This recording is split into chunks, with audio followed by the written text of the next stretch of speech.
We're in the middle of a horrible influenza season right now. Let's see what Dr. Oz has got to say about it. Well, flu is always a problem. Every year there's a flu vaccine. It doesn't always work very well. That's why.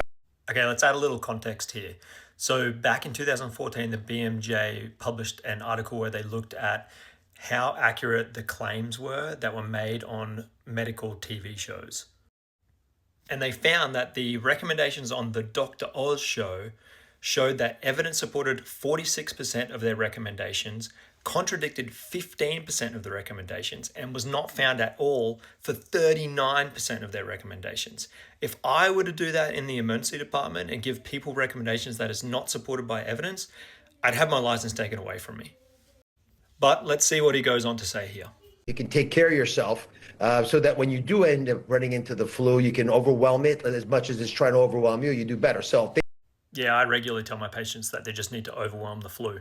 Let's see what else he's got to say. getting sunlight, and if you can't do that in northern parts of the country, which is tough this time of year, take some vitamin D.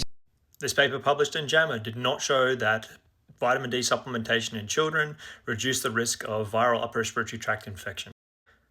And while this paper correlated vitamin D deficiency to more severe outcomes for both influenza and COVID, as well as deaths, it's likely that vitamin D deficiency is actually seen in people who are just more vulnerable to actually die from influenza or COVID. Fundamentally, the MAHA initiatives, eat the right food that came out of the ground looking the way it looks when you eat it and consume it, and getting physical activity actually makes sense. But the most important tool of all is sleep. Remember, he started out by saying that the influenza vaccine is really controversial at the moment.